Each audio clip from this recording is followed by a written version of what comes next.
तो इस चैप्टर में जो अभी तक हमने पढ़ा, अभी तक हमने काफी सारे लॉज पढ़े हैं। हमने हेनरी ऑस्टर्ट्स के लॉ पढ़े हैं, फिर उसके बाद हमने बायट-सैवर्ट लॉ पढ़े। And now this is what we have is the third law. इसको हम बोलते हैं Ampere's circuit law. So the name of the guy was Ampere. इन्होंने हमको दिया एक सर्किट लॉ। तो एम्पेयर सर्किट लॉ बताने से पहले ना मैं तुम्हें थोड़ा सा फ्लैशबैक में लेके जाना चाहता हूं, जब हमने इलेक्ट्रोस्टैटिक फील्ड वाला चैप्टर स्टार्ट किया था। जब हमने इलेक्ट्रोस्टैटिक चार्जेस एंड फील्ड्स वाला चैप्टर स्टार्ट किया था, तो सबसे पहले हमने क्या किया था, हमने बोला कि यार एक चार्ज है क्यू नॉट। लेट्स से एक चार्ज है क्यू नॉट। इस क्यू नॉट चार्ज की वजह से अगर यहां पे कोई चार्ज पड़ा है, दूसरा क्यू नॉट क्यू वन पड़ा है, तो इस पे कुछ फोर्स लगेगी दोनों के बीच में। That force will be equal to k q one q two by r square. और इसको हमने बोला that this is Coulomb's law. फिर हमने बोला कि यार अगर यहाँ पे Q1 की जगह माइनस Q1 होता तब भी यहाँ पे फोर्स लगती, अगर इसकी जगह Q2 होता, Q3 होता, तब भी यहाँ पे फोर्स लगती। मतलब कि जो भी चार्ज है ये अपने अराउंड एक फील्ड क्रिएट करके रखता है, और उस फील्ड को हम बोलते हैं इलेक्ट्रिक फील्ड। और किसी भी डिस्टेंस r पे जो इस Q नॉट चार्ज की वजह से फील्ड की वैल्यू होगी, दैट मीन्स की इलेक्ट्रिक फील्ड की इंटेंसिटी होगी, उसको हम बोलेंगे E। It can also be represented by force on a unit positive test charge. इसको तुम कैपिटल Q मान लो, ठीक है। या फिर इसको हम क्या बोल देते थे, K Q by R square. This is the value of electric field due to a point charge. Okay, please mark it very carefully. This is a point charge. इस point charge की वजह से R distance पे electric field is equal to K Q by R square. और इस Coulomb's law को हम इस्तेमाल करते गए काफी टाइम, हमारी जिंदगी अच्छी चली। लेकिन एक दिन क्या हुआ, ये जो चार्ज था Q, ये एक पॉइंट चार्ज नहीं रहा, ये एक एक्सटेंडेड बॉडी थी मेरे पास इस तरह की। इस एक्सटेंडेड बॉडी पे चार्ज पूरा फैला पड़ा है, पूरा का पूरा चार्जेस Q। इस Q चार्ज की वजह से तुम्हें इलेक्ट्रिक फील्ड निकालना था एक पॉइंट ये पे, इस पॉइंट पे, which is at a distance of R, may be from this point. इस पॉइंट से इसका डिस्टेंस अलग होगा, इस पॉइंट से इसका डिस्टेंस अलग होगा, इस पॉइंट से अलग डिस्टेंस होगा। तो हमारी ये वाली प्रॉब्लम में हम कूलम्स लॉ नहीं लगा सकते, क्योंकि कूलम भाई साहब ने हमको क्या बोला कि भाई अगर दो पॉइंट चार्जेस है उसके लिए तुम K Q1 Q2 यूज कर सकते हो। Application, this formula is applicable only on point charges. लेकिन अब हमारे पास क्योंकि एक्सटेंडेड बॉडी आ गई थी, तो एक्सटेंडेड बॉडी के लिए हमने क्या बोला कि तुम यहां पे एक सरफेस बनाओ, एक क्लोज्ड सरफेस बनाओ, and that closed surface was called Gaussian's surface. उस क्लोज्ड सरफेस को हम गॉसियन सरफेस बोलते थे, क्योंकि ये जो हमें कॉन्सेप्ट था ये हमें एक इंसान ने दिया था जिनका नाम था गॉस, इसीलिए हम इसको बोलते हैं गॉसेस लॉ। तो उन्होंने हमको बोला कि एक क्लोज्ड सरफेस बनाओ, वो इस तरह से क्लोज्ड सरफेस होना चाहिए तुम्हारा, वो इस पूरे के पूरे एक्सटेंडेड चार्ज को एनकैप्सुलेट कर ले। और अगर तुमने इस तरह से क्लोज्ड सरफेस बना लिया, उसके बाद जो तुमको इलेक्ट्रिक फील्ड निकालनी है वो तुम इस फॉर्मूला से निकाल सकते हो। Electric field dot product with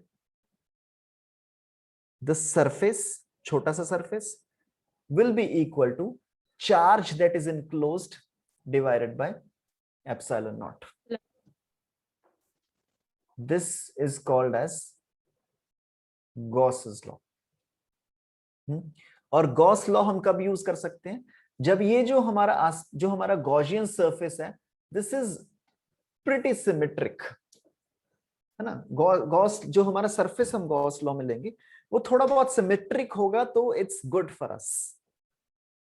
हम काम ये किसी भी क्लोज्ड सरफेस के लिए ये काम करेगा। तुम कैसा भी क्लोज्ड सरफेस बना दो, चाहे उसमें बिल्कुल भी सिमेट्री ना हो, उसके लिए भी ये फॉर्मूला काम करेगा। लेकिन हम मोस्ट ऑफ द केसेस हम इसको क्या करते थे, एक क्यूबॉइड ले लेते थे, है ना, या फिर एक सेमी स्फीयर ले लेते थे, या फिर एक स्फीयर ले लेते थे, या फिर एक कमरा ले लेते थे, है ना, क्योंकि ये सारे जो सरफेसेस थे ये काइंड ऑफ सिमेट्रिक थे। इसलिए ये हमारा फॉर्मूला सिमेट्रिक क्लोज्ड सरफेसेस के लिए बहुत अच्छा काम करता था। तो अब तुम लोगों को लग रहा होगा कि यार ये क्या हो रहा है, हम पुराना चैप्टर क्यों पढ़ रहे हैं। So I will just tell you कि जो हमारा इस चैप्टर में एम्पेयर सर्किट लॉ है,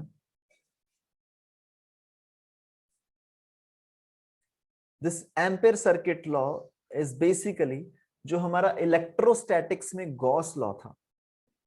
इलेक्ट्रोस्टैटिक्स में पहले कूलम्स लॉ था, फिर गॉस लॉ आया। सिमिलरली मैग्नेटिज्म में सबसे पहले हमारे पास था बायट-सैवर्ट लॉ।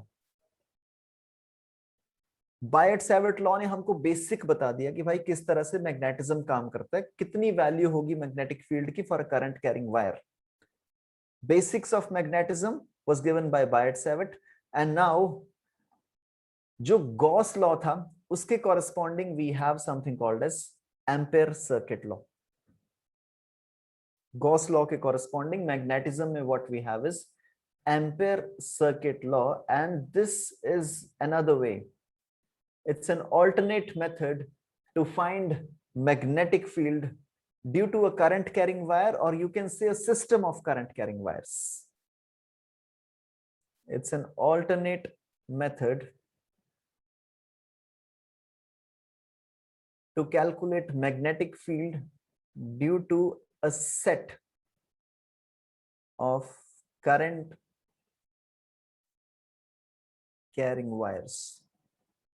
ठीक है, अब मैं तुम्हें एग्जांपल दे देता हूं एम्पेयर सर्किट लॉ हम कैसे यूज करेंगे। मान लो तुम्हारी एक करंट जा रही है, यहाँ पे एक तार जा रही है इस तरह से इनफाइनाइटली लॉन्ग, इसकी वजह से यहाँ पे एक पॉइंट पी पे कितना मैग्नेटिक फील्ड जनरेट होगा तुम बड़े आसानी से बता दोगे, नो इश्यूज, है ना। बायट-सैवर्ट लॉ तुम लगाओगे, इसका छोटा सा एलिमेंट लोगे, तुम्हें बेसिकली फॉर्मूला भी याद है अब तो, mu naught by 4 pi into I by A into sine phi 1 plus sine phi 2, तुम ये फॉर्मूला लगा दोगे।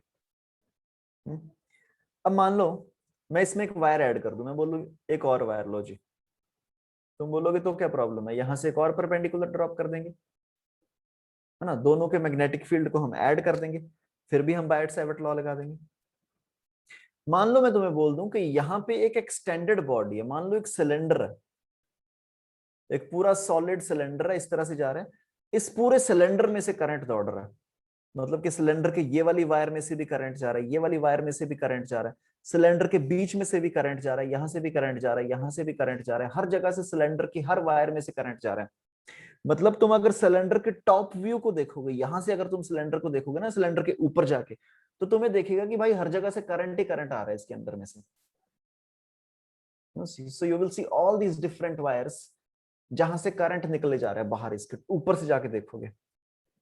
अब इस करंट कैरिंग सॉलिड सिलेंडर की वजह से इस पॉइंट पी पे what will be the value of magnetic field, अब तुम्हारा बायट-सैवर्ट लॉ काम नहीं करेगा, because right now the number of wires are so much कि तुम बार बार इतने ज्यादा मैग्नेटिक फील्ड को मैनुअली ऐड नहीं कर पाओगे। ये वही वाली चीज होगी, देखो एक चार्ज था Q1, इस Q1 चार्ज की वजह से यहाँ पे तुम इलेक्ट्रिक फील्ड निकाल सकते हो, नो प्रॉब्लम, तुम कूलम्स लॉ यूज करोगे। अगर मैं यहाँ पे एक चार्ज ऐड कर दूं Q2, अब यहाँ पे इलेक्ट्रिक फील्ड तुम निकाल दोगे, हाँ जी निकाल दोगे, नो प्रॉब्लम, दो बार कूलम्स लॉ यूज कर लोगे, दोनों इलेक्ट्रिक फील्ड को इक्वेट कर दोगे, तुम रिजल्टेंट निकाल दोगे। अगर मैं एक तीसरा चार्ज दे दूं, अब भी तुम निकाल दोगे। अगर मैं बोलूं कि एक ट्रायंगल पे कॉर्नर पे चार्जेस, अब भी तुम निकाल दोगे इलेक्ट्रिक फील्ड। लेकिन अगर ऑल ऑफ अ सडन मैं तुमको बोलूं कि भाई ये एक एक्सटेंडेड बॉडी है, इस पे चार्ज पूरा फैला पड़ा है Q, इसकी वजह से बताओ यहाँ पे कितना इलेक्ट्रिक फील्ड होगा। अब तुम्हारा कूलम्स लॉ काम नहीं करेगा, because now it is an extended body on which the charge is uniformly distributed. हमारी प्रॉब्लम बिल्कुल सेम है, समझ के देखो इसको। हाँ, एक तार थी, उसकी वजह से हमने बायट-सैवर्ट लॉ लगा दिया, दो तार की वजह से भी लग जाएगा, तीन तार की वजह से भी लग जाएगा, मैनुअली ऐड करते जाओ, 10-12 तारों की वजह से हम बायट-सैवर्ट लॉ लगा देंगे। लेकिन what if I tell you this is an extended sphere और एन एक्सटेंडेड सॉलिड और एन एक्सटेंडेड क्यूब, जिसमें से हर जगह करंट फ्लो कर रहा है, हर तार में से करंट फ्लो कर रहा है। अब तुम्हारा बायट-सैवर्ट लॉ नहीं लग सकता, क्योंकि हम मैनुअली इन सारे मैग्नेटिक फील्ड्स को ऐड नहीं कर पाएंगे। और इसी के लिए हमारा जो अगला लॉ हम आज पढ़ने जा रहे हैं उसको हम बोलते हैं ampere circuit law. For what Gaussian law was in electrostatics, we have Ampere's circuit law in moving charges and magnetism. Okay. Now, what this law is? सबसे पहले तो ये बहुत अच्छे से आता है ना हमको कि अगर एक एक्सटेंडेड चार्ज है हमारे पास, तो गॉस लॉ में हम क्या करते हैं? गॉस लॉ में हम एक पॉइंट जहां पे हमें इलेक्ट्रिक फील्ड निकालना है, उसमें से पास होता हुआ एक क्लोज्ड सरफेस क्रिएट करते हैं जिसको हम बोलते हैं गॉसियन सरफेस। और उसके बाद हम फॉर्मूला लगाते हैं integral E dot ds is equal to Q by epsilon naught. हम एक बहुत ही सिमिलर सी चीज यहां पे करेंगे। लेट्स से हमारे पास एक infinitely long current carrying wire है। For an infinitely long current carrying wire जिसमें से I करंट फ्लो कर रहा है,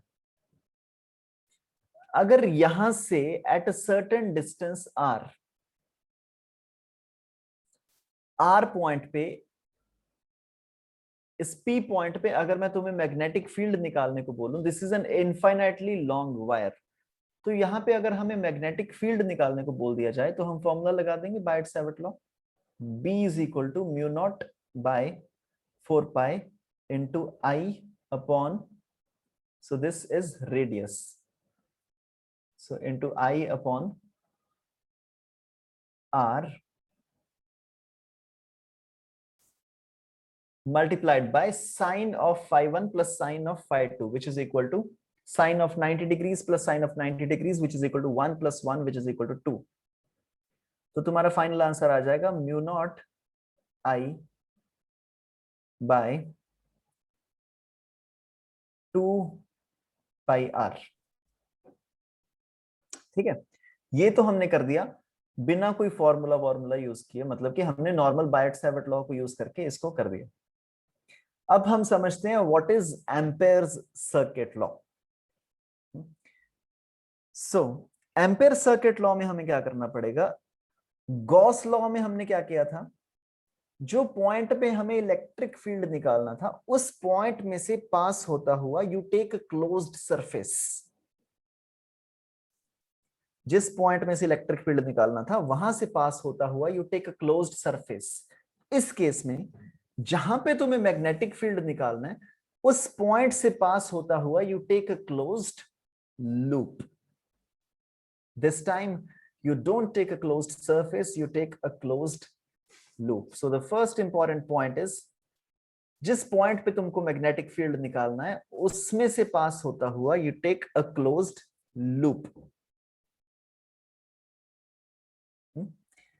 So यहां पे तुम देखो ये पॉइंट P, तो हम वायर के अराउंड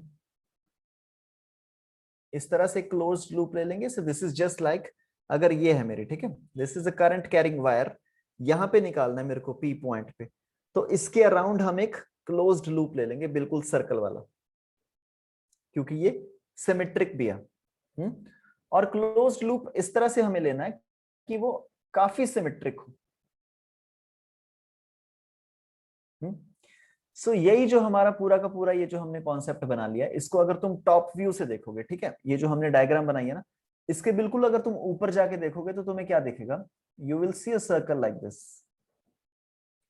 और इसके बिल्कुल बीच में से यहां से करंट ऊपर आ रहा है, मतलब कि ये तुम्हारा करंट कैरिंग वायर होगी बिल्कुल बीच में, और इसके यहाँ पे r डिस्टेंस पे एक पॉइंट होगा जो कि होगा P, and this circle would be of radius r। क्या ये चीज समझ में आई? ये टॉप व्यू मैंने कैसे बना दिया। जो बीच में ये जो वायर जा रही थी, इसको अगर तुम बिल्कुल ऊपर जाके देखोगे तो तुम्हें देखेगा ऊपर से कि बिल्कुल बीच में करंट आ रहा है ऊपर की तरफ, और उसके साइड में वी हैव दिस सर्कल जो कि हमने बनाया अभी। This is my closed loop. Okay, और इलेक्ट्रोस्टैटिक वाले चैप्टर में जब हम गॉस लॉ यूज कर रहे थे, उस टाइम पे ये जो हमने क्लोज्ड सरफेस बनाया था उसको हम बोलते थे गॉसियन सरफेस। इस केस में ये जो हमने सरफेस बनाया इसको हम बोलेंगे एम्पेयर्स। पहले वो सरफेस था तो हमने बोला गॉसियन सरफेस, अब ये लूप है तो हम इसको बोलेंगे एम्पेयर्स लूप।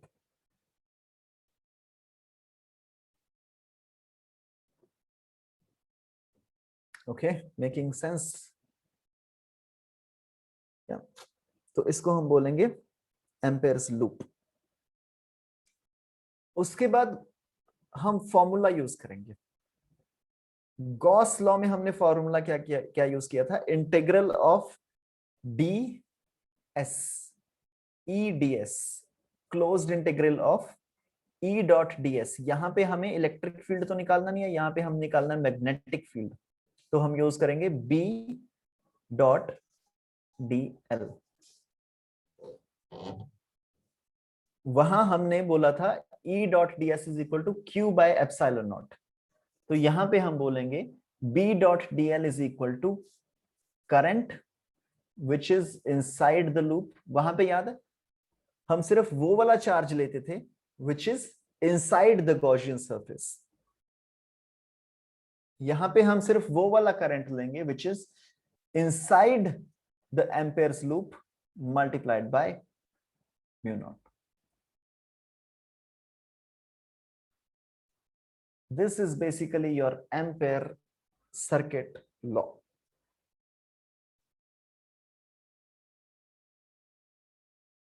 यह है तुम्हारा एम्पेयर सर्किट लॉ।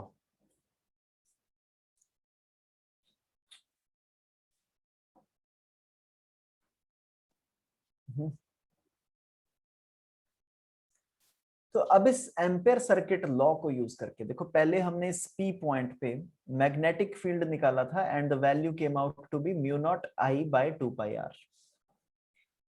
अब एम्पेयर सर्किट लॉ को यूज करके यहां पे वैल्यू निकालें, पी पॉइंट पे कितनी वैल्यू होगी। So what we are going to do is now, इस पी पॉइंट पे ये करंट कैरिंग वायर, जो करंट कैरिंग वायर तुम्हारी अभी ऊपर आ रही है ना, उस ऊपर आने वाली करंट कैरिंग वायर की वजह से पी पॉइंट पे कितना मैग्नेटिक फील्ड होगा वो हम कैलकुलेट करेंगे। तो उसके लिए हमने एक लूप बना लिया जिसको हम बोलते हैं एम्पेयर सर्किट, एम्पेयर्स लूप। अब हम ये फॉर्मूला यूज करेंगे बी डॉट डी एल और इसको हम करेंगे इंटीग्रेट। तो सबसे पहले एक छोटा सा इसका पार्ट ले लेते हैं। मैं कलर चेंज कर रहा हूं यहां पे। Let's say the current, let's say ये एक छोटा सा मैं टुकड़ा ले लेता हूं, इसको हम बोल रहे हैं डीएल, इसको हम बोल रहे हैं DL. So my radius vector would be this vector r and dl vector would be this vector dl। सबसे पहले तो यार एक बात बताओ, अगर dl हमारा इस तरह से है और मैग्नेटिक फील्ड की डायरेक्शन कहां पे होगी, इस पर्टिकुलर पॉइंट पे मैग्नेटिक फील्ड की डायरेक्शन क्या होगी? You apply the right hand palm rule. अब इस केस में तुम्हारा ये जो करंट है, current is coming out of the paper. तो अपनी थंब को तुम इस तरह से रखो that the current is coming out of the paper, और तुम डीएल पे चेक करो what is the direction of the magnetic field and you will see that the direction of the magnetic field is tangential to the circle. मतलब कि जो DL की direction है वही तुम्हारे मैग्नेटिक फील्ड की डायरेक्शन भी है। जो डीएल की डायरेक्शन है, डीएल की डायरेक्शन क्या है? सीधा सीधा इस तरह से टेंजेंट। मैग्नेटिक फील्ड की डायरेक्शन भी right hand palm rule use करके will come out to be tangential to the circle। तो सबसे पहले ये तो BDL जो है इसको हम थोड़ा खोल के देखें। तो let's say integral of B dot DL, so B multiplied by DL multiplied by cos of angle between magnetic field and DL। Magnetic field and DL दोनों सेम ही डायरेक्शन में, मतलब cos of 0 which is equal to 1 should be equal to current flowing inside the loop। inside the loop, ये जो हमारा loop है इसके अंदर कौन सी वायर जा रही है? एक ही वायर जा रही है, उसमें से करंट कितना फ्लो कर रहा है? I, so you put this as I mu naught। अब ये वाला डीएल की बात तो होगी, ठीक है। अब नेक्स्ट वाला जो डीएल आएगा वहां पे भी सेम ही वैल्यू आएगी, नेक्स्ट वाले डीएल पे भी सेम वैल्यू, नेक्स्ट वाले डीएल पे भी सेम वैल्यू। बेसिकली हर पॉइंट पे मैग्नेटिक फील्ड की वैल्यू तो सेम ही है। तो हम क्या करेंगे, यहां से मैग्नेटिक फील्ड कॉमन बाहर निकाल लेंगे। इंटेग्रल ऑफ डीएल, ये छोटा छोटा डीएल ऐड कर करके यहाँ पे टोटल डीएल कितना बन जाएगा तुम्हारा, 2πr will be equal to mu naught times I, और यहां से magnetic field will be equal to mu naught times I upon 2πr. So mu naught I by 2πr, mu naught I by 2πr. Basically तुम चाहे सीधा सीधा करो बायट-सैवर्ट law को use करके, या फिर तुम एम्पेयर सर्किट लॉ को यूज करके भी ये कैलकुलेट कर सकते हो.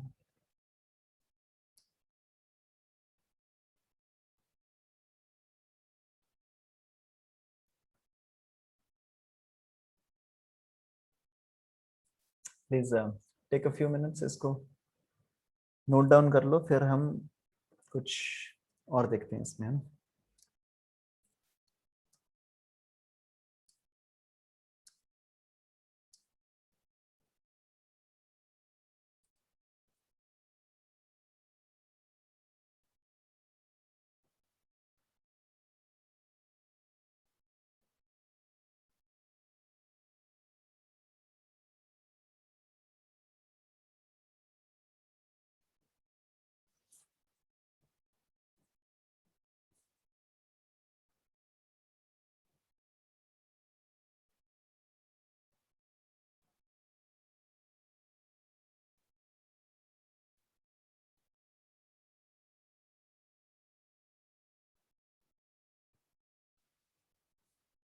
ओके, डन, चलें.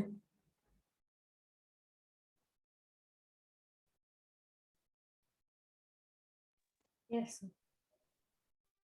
बाकी कुछ क्वेश्चंस करेंगे हम जहां से ये कॉन्सेप्ट और ज्यादा क्लियर हो जाएगा तुम्हें.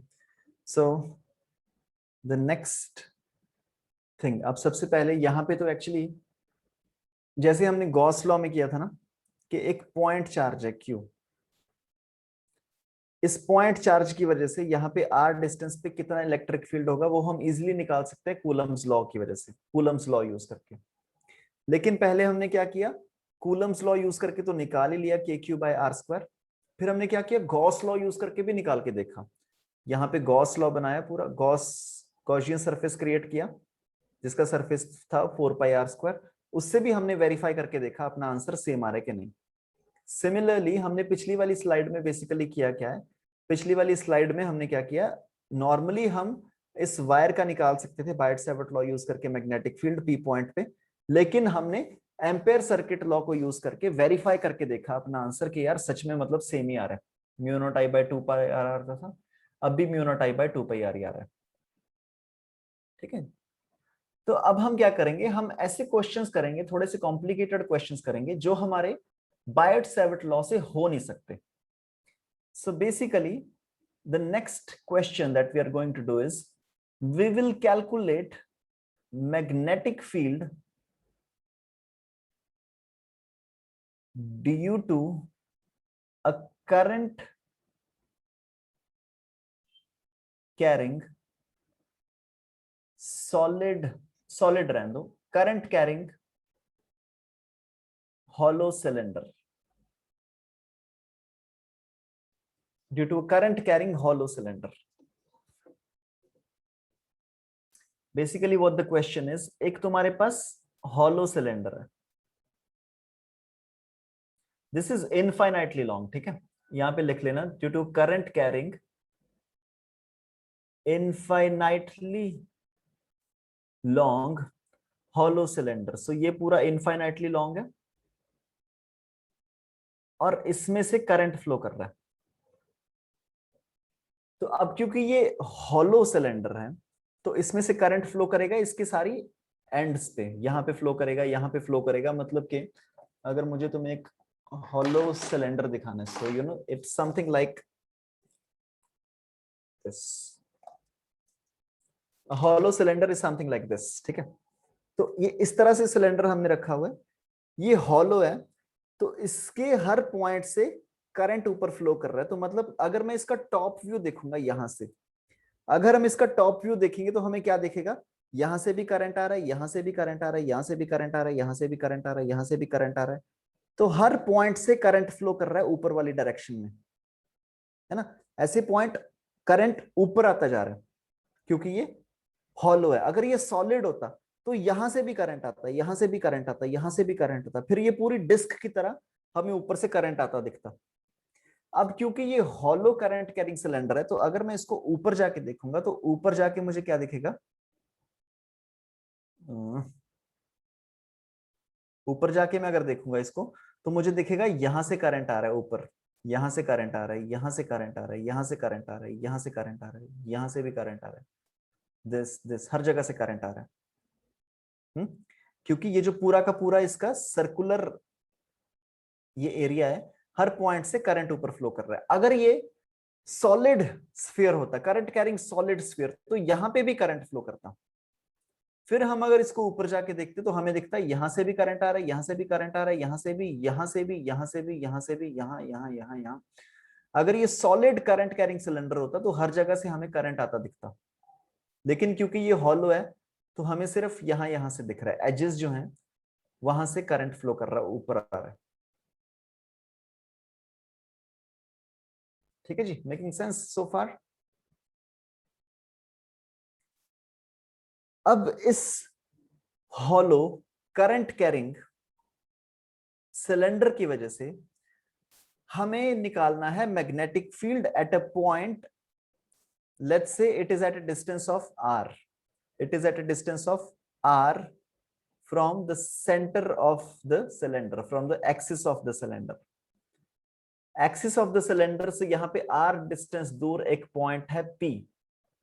यहां पे हमें निकालना है मैग्नेटिक फील्ड। तो सबसे पहले तो ये मैग्नेटिक फील्ड निकालने के लिए क्या हम बायट-सैवर्ट लॉ इस्तेमाल कर सकते हैं? So the answer is no, हम नहीं इस्तेमाल कर सकते क्योंकि बहुत सारी वायर्स हैं, इनफाइनाइट नंबर ऑफ वायर्स हैं, बायट-सैवर्ट लॉ नहीं यूज कर सकते। तो फिर दूसरा तरीका क्या है, हम क्या यूज करेंगे, ampere circuit law. Ampere circuit law के लिए हम क्या करेंगे, एक यहां पे सर्कल बनाएंगे जो कि सिमेट्रिक होगा। तो मतलब कि यहां से r डिस्टेंस पे हम बनाएंगे एक सर्कल। लेट्स से इस सिलेंडर का radius is capital R, cylinder का रेडियस कैपिटल R, और जिस पॉइंट पे हमें मैग्नेटिक फील्ड निकालना है उसका रेडियस इज स्मॉल r। और ये सरफेस बनाने के बाद अब हम यूज करेंगे अपना formula which is equal to magnetic field into dot product of dl will be equal to current which is inside the amperes loop multiplied by mu naught। तो यहां से तुम b कॉमन निकाल लोगे, multiplied by integral of dl which is equal to 2 pi r is equal to current that is inside this loop. इस loop के अंदर current कितना फ्लो कर रहा है भाई, 0। सारा का सारा करंट तो बाहर फ्लो कर रहा है ना, तो इस लूप के अंदर जो करंट फ्लो कर रहा है that is equal to 0, that means magnetic field will be equal to 0। मतलब कि करंट कैरिंग हॉलो सिलेंडर के अंदर अगर कोई पॉइंट है वहां पे magnetic field is always equal to 0। So this calculation is for the point which is inside the current carrying hollow cylinder। But what if the point was outside? यहां पे हमें अगर कैलकुलेट करना पड़ता, अगर यहां पे कोई r डिस्टेंस पे पॉइंट है p, इस पे अगर हमको मैग्नेटिक फील्ड निकालने को बोल दिया गया तो हम क्या करेंगे, सबसे पहले सोचेंगे बायट-सैवर्ट लॉ। नहीं लग सकता क्योंकि बहुत सारी वायर्स है, तो हम क्या करेंगे, एक सर्कल बनाएंगे इसके आसपास। ये सर्कल हमने सिमेट्रिक बनाया, ये उस तरह से बनाया कि मान लो ये था हमारा सिलेंडर, यहां पे मेरे को निकालना था मैग्नेटिक फील्ड, तो मैंने इसके अराउंड इस तरह से एक सर्कल बनाया। तो मैं अगर ऊपर से देखूंगा तो मेरे को वो सर्कल यहां पे इस तरह से दिखेगा। समझ रहे हो, you will have to imagine this. तो अब हमारा जो नया सर्कल बनेगा वो इस तरह से बनेगा, and now this radius is r, now this radius is r। अब हम दोबारा से लगाएंगे, integral of b dot dl is equal to current that is inside multiplied by mu naught. अब तुम यहां पे b को कॉमन निकाल लोगे क्योंकि हर जगह पे b सेम है, into dl। What is dl? dl is the total length of the Ampere's loop, which is equal to 2 pi r, which is equal to current that is flowing inside this loop. इस पूरे के पूरे loop के अंदर current कौन सा flow कर रहा है, जो सिलेंडर में से करंट फ्लो कर रहा है, that is I multiplied by mu naught. मतलब कि यहाँ पे तुम्हारा B will be equal to mu naught I by 2 pi r. Mu naught I by 2 pi r will be the magnetic field due to a current carrying hollow sphere at a point which is outside of the sphere. यार क्या तुमको थोड़ी थोड़ी सी feeling आ रही है कि ये chapter repeat सा होता जा रहा है? इलेक्ट्रोस्टैटिक्स में क्या था, एक तुम्हारे पास पॉइंट चार्ज था, उसकी वजह से r डिस्टेंस पे electric field was equal to kq by r square. फिर इस पॉइंट चार्ज की जगह पे हमने क्या किया, एक चार्ज्ड हॉलो स्फीयर। जब हमने चार्ज्ड हॉलो स्फीयर लिया तो इसकी वजह से r डिस्टेंस पे मैग्नेटिक फील्ड सेम ही आ गया था, kq by r square, kq by r square. और इस स्फीयर के अंदर electric field was equal to 0, सिर्फ स्फीयर के बाहर ही था इलेक्ट्रिक फील्ड। यहां पे भी सेम ही चीज हो रही है ना। एक simple infinitely long current carrying wire की वजह से r डिस्टेंस पे magnetic field was mu naught I by 2 pi r। Hollow cylinder current carrying hollow cylinder की वजह से भी magnetic field outside the cylinder is mu naught I by 2 pi r। लेकिन inside the cylinder the current carrying inside the cylinder magnetic field will be equal to 0।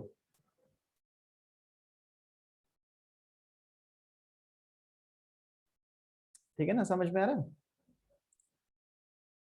उसके बाद electrostatics chapter में अगला हमारा टॉपिक क्या था, हॉलो स्फीयर के बाद हमने क्या किया, सॉलिड स्फीयर। तो यहां पे हमारा अगला टॉपिक क्या होना चाहिए, we will calculate magnetic field due to an infinitely long current carrying solid sphere। अब हम क्या करेंगे, अपना जो स्फीयर है उसको कर देंगे सॉलिड। सॉलिड स्फीयर में से करंट फ्लो कर रहा है I। अब ये I यहां से भी कर रहा है, यहां से भी कर रहा है, यहां से भी कर रहा है, यहां से भी कर रहा है, यहां से भी कर रहा है, यहां से भी कर रहा है, यहां से भी कर रहा है। हर जगह में से तुम्हारा करंट फ्लो कर रहा है I। मतलब कि अगर तुम इसका टॉप व्यू देखोगे, ऊपर जाके तुम देखोगे तो तुम्हें दिखेगा कि करंट यहां से भी आ रहा है, यहां से भी आ रहा है, यहां से भी आ रहा है, यहां से भी करंट आ रहा है, यहां से भी करंट आ रहा है, यहां से भी आ रहा है, यहां से भी आ रहा है, दिस दिस दिस दिस, हर जगह से तुम्हारा करंट फ्लो कर रहा है यार। अब हर जगह से अब तुम्हारा करंट जब फ्लो कर रहा है, then what will happen is, अगर तुम्हें किसी पॉइंट पे यहां पे r डिस्टेंस पे ये है r डिस्टेंस, एक्सिस से distance will be equal to r। अब अगर तुम्हें यहां पे मैग्नेटिक फील्ड निकालना है, सबसे पहले तुम क्या करोगे, एक एम्पेयर्स लूप बनाओगे। एम्पेयर लूप बना के हम फॉर्मूला लगाएंगे, integral of b dl is equal to current which is inside multiplied by mu naught। तो यहां पे तुम लिखोगे b multiplied by 2 pi r which is equal to I into mu naught। तो तुम्हारा b सेम ही आ जाएगा, mu naught I by 2 pi r, mu naught I by 2 pi r। Basically कोई फर्क नहीं पड़ा फॉर्मूला पे, लेकिन थोड़ा सा अब तुमको ध्यान से देखना पड़ेगा। अगर मैं तुम्हें पॉइंट दे दूं P यहां पे, P पॉइंट यहां पे which is at a distance of r from the axis of the cylinder and this point P is now inside the cylinder। तो अब तुम्हारा जो गॉसियन, अब तुम्हारा जो एम्पेयर्स लूप है वो सिलेंडर के अंदर बनेगा। अब तुम अगर टॉप व्यू देखोगे अपना, अब हमको रंग बदलना पड़ेगा। अब तुम अगर अपना टॉप व्यू देखोगे तो टॉप व्यू से तुम्हें दिखेगा कि R जो पॉइंट है, R point is somewhere here और तुम्हारा गॉसियन तुम्हारा एम्पेयर्स लूप अंदर बन रहा है। अब एम्पेयर्स लूप अंदर बन रहा है और इस लूप के अंदर भी थोड़ा सा चार्ज फंस गया, राइट? इस लूप के अंदर भी थोड़ा थोड़ा सा चार्ज ट्रैप हो गया। सबसे पहले तो हम कैलकुलेट करते हैं कि इस लूप के अंदर कितना चार्ज ट्रैप हो गया। सो पूरा जो ये सिलेंडर था इसका रेडियस वाज कैपिटल आर और करंट फ्लो कर रहा है यहां पे I. So I current is flowing from this entire area of the circle, which is equal to pi r square, and this is called as the charge, the current density. कितना current flow कर रहा है पर unit area is called as the current density J.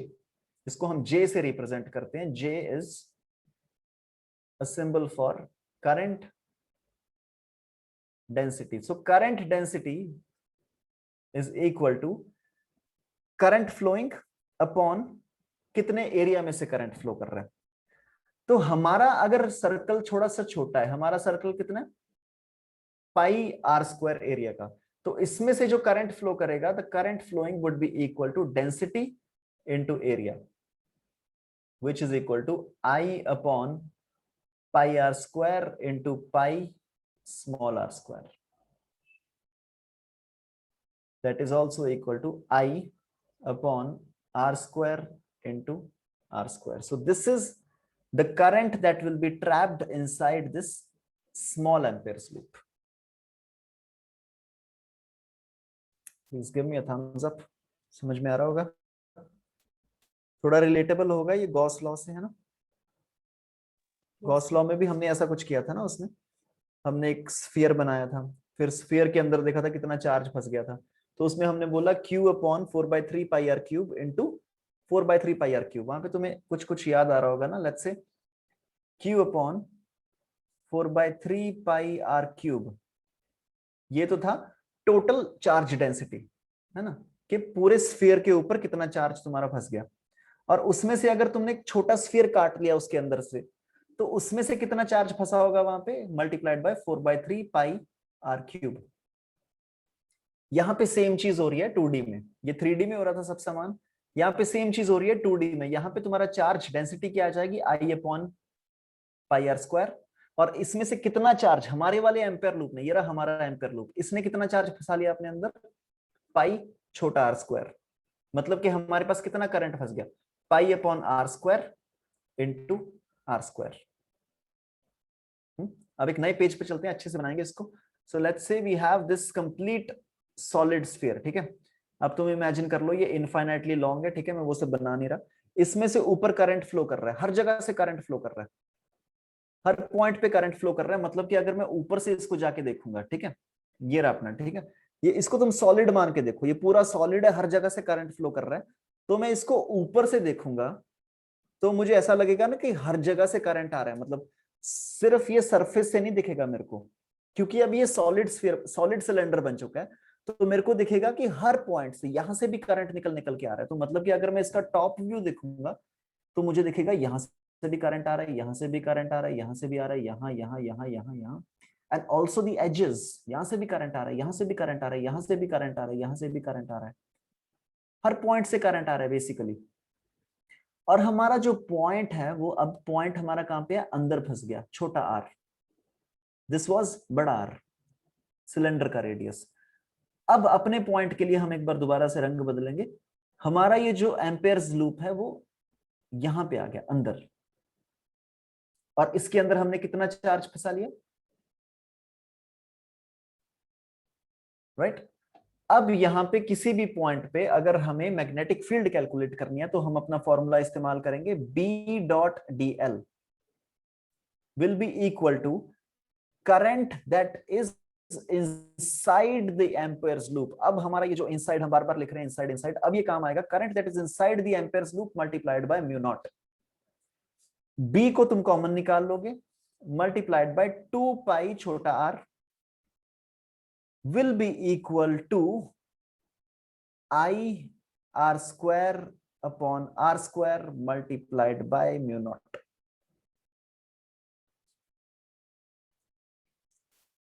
ये r इस r से cut जाएगा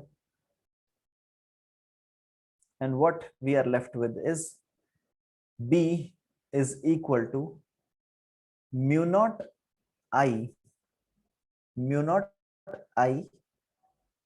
by 2 pi r square into r। Mu naught I by 2 pi r square into r, अगर तुम ध्यान से देखो ये वाला फैक्टर तो कांस्टेंट ही है, ये वाला फैक्टर तो कांस्टेंट ही है, मतलब इनसाइड द सॉलिड स्फीयर जो तुम्हारा मैग्नेटिक फील्ड है that is directly proportional to the radius.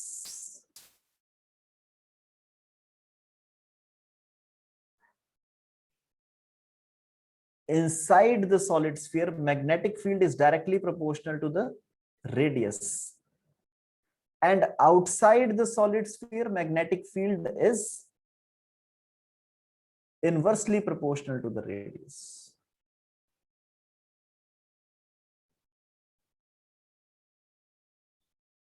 This is for a solid sphere. Solid sphere के लिए अंदर क्या हो रहा है, अंदर magnetic field is directly proportional to the radius, outside the magnetic field is inversely proportional to the radius. Gauss law में क्या हो रहा था याद है, गॉस लॉ में if you have charge on a solid sphere, हर जगह पे चार्ज भरा पड़ा है, तो इसकी वजह से electric field inside the surface of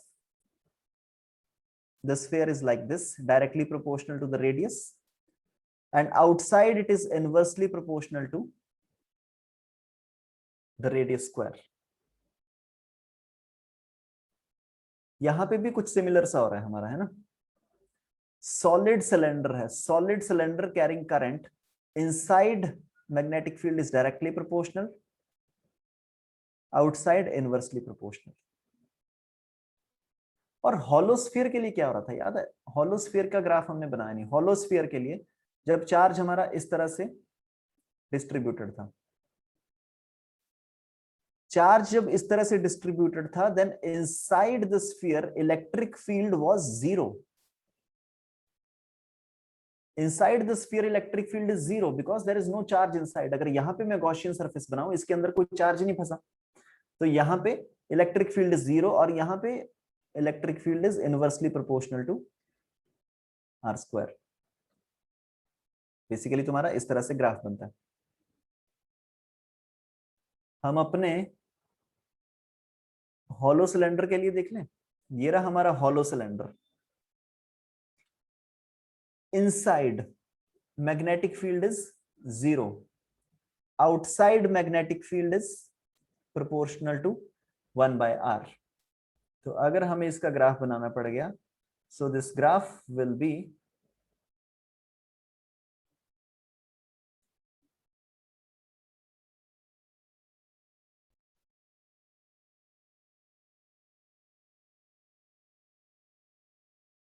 ठीक है।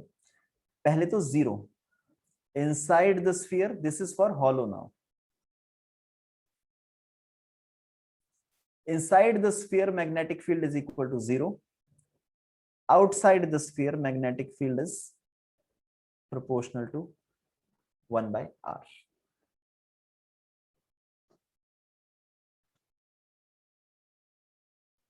All right. So, आज जो हमने किया, what we did in today's class was, मैं जल्दी से तुम्हें सारी स्लाइड्स एक बार दोबारा से दिखा दूं। So, आज जो हमने पढ़ा, we learned Ampere's circuit law। तो एम्पेयर सर्किट लॉ को समझने के लिए सबसे पहले हमें गॉसेस लॉ बहुत अच्छे से आना चाहिए, क्योंकि गॉस लॉ जो इलेक्ट्रोस्टैटिक्स में था उसी का इक्विवेलेंट है एम्पेयर सर्किट लॉ। तो गॉस लॉ बेसिकली था एक्सटेंडेड चार्जेस के लिए, उसमें हम एक गॉसियन सरफेस बनाते थे which was a closed loop, और फिर हम ये फॉर्मूला लगाते थे integral of E D S is equal to Q by epsilon naught. यहां पे एम्पेयर सर्किट लॉ में हमारे पास एक extended current carrying system of wires होता है। So this is a set of current carrying wires. इनके अराउंड हम एक लूप बनाते हैं जिसको हम बोलते हैं एम्पेयर्स लूप। इसको हम बोलते हैं एम्पेयर्स लूप, और ये हम इस तरीके से बनाते हैं ताकि ये थोड़ा बहुत सिमेट्रिक रहे। अगर ये मेरी सिस्टम ऑफ वायर्स है, यहाँ पे तो चलो एक ही वायर है, एक वायर के लिए तो सिमेट्रिक ही होगा इसके आसपास, लेकिन अगर एक्सटेंडेड वायर्स मेरे को दे रखी है ना, तो मैं उसके अराउंड इस तरह से एक लूप बनाऊंगा ताकि वो काफी सिमेट्रिक रहे। और फिर जो हम फॉर्मूला यूज करेंगे, that formula is equal to B dot DL का integral is equal to current which is inside, पिछले वाले केस में हमारा क्या था, Q that is inside upon epsilon naught. Now we have current that is inside into epsilon naught. So एक current carrying wire के लिए अगर मेरे को ये कैलकुलेट करना है P पॉइंट पे, तो हम क्या करेंगे, यहाँ पे एम्पेयर्स लूप बनाएंगे। इसको टॉप व्यू से अगर हमने देखा तो यहाँ पे हमें देखेगा कि बीच में से एक करंट कैरिंग वायर ऊपर आ रही है, and then we have this amperes loop. यहाँ पे हम फॉर्मूला लगाएंगे B डॉट डीएल का integral is equal to I mu naught. तो B कॉमन आ जाएगा, dl का integral will be 2 pi r which is equal to mu naught into I. यहां से B आ जाएगा mu naught I by 2 pi r। Simple enough. हमारा Biot Savart law को यूज करके भी सेम वैल्यू आ रही थी, ये वाला लॉ यूज करके भी सेम वैल्यू आ रही है, मतलब हमको पता चल गया एम्पेयर सर्किट लॉ हमारा सही काम कर रहा है। फिर हमारा एक बार एम्पेयर सर्किट लॉ सही से काम करने लग गया, हमने क्वेश्चंस को थोड़ा कॉम्प्लिकेट किया। क्वेश्चंस को कॉम्प्लिकेट करके हमने क्या किया, अब हमने क्या किया, एक करंट कैरिंग हॉलो सिलेंडर लिया, infinite current carrying hollow cylinder. उसकी वजह से किसी पॉइंट P पे, फर्स्ट ऑफ ऑल इनसाइड अगर ये पॉइंट हुआ, उसकी वजह से तो मैग्नेटिक फील्ड 0 आ जाएगी, क्योंकि अंदर इसके इस एम्पेयर लॉ के अंदर कोई करंट है ही नहीं। और जब हमारा point R outside of the cylinder था, तो हमने फॉर्मूला यूज किया B D L is equal to mu naught into I. So B into 2 pi R is equal to mu naught into I which is equal to mu naught I by 2 pi R। ये B की value आ जाएगी। Then we did the same thing for solid sphere. Solid sphere के लिए जो बाहर एक point था R, उसके लिए तो वैल्यू सेम ही आ जाएगी mu naught I by 2 pi R। जो अंदर वैल्यू थी R, उसके लिए हमने सबसे पहले करंट डेंसिटी निकाली। Current density was I upon pi r square. Then the current that is enclosed inside the amperes loop is I upon pi r square into pi r square. इस current को use करके we calculated the value of magnetic field inside the current carrying solid sphere, which comes out to be B is equal to mu naught I by 2 pi r square into R, मतलब कि it's directly proportional to R। तो इसका जो graph बनेगा magnetic field radius के साथ would be something like this। And for a hollow sphere, hollow cylinder, the graph would be something like this। ठीक है जी। So that was pretty much in today's class। कल की class में we'll see what to do। ठीक है, रात को करेंगे 7:30 बजे। So tomorrow's class time would be 7:30 PM। और maybe you know in the coming days हम क्लास टाइम को शिफ्ट करके we can make it to we can make it to 11:30 to 12:30, क्योंकि सुबह वाला जो 9 to 10 है वो इतना कंड्यूसिव पढ़ नहीं रहा है, मतलब। ठीक है, सो हम परहैप्स 11:30 to 12:30 कर देंगे इसको, लेकिन फिलहाल कल के लिए will do the class eight normal time which is 7:30 to 12:30 PM, 7:30 to 8:30 PM। ठीक है जी। So thank you very much for today। I'll see you tomorrow evening 7:30। Bye।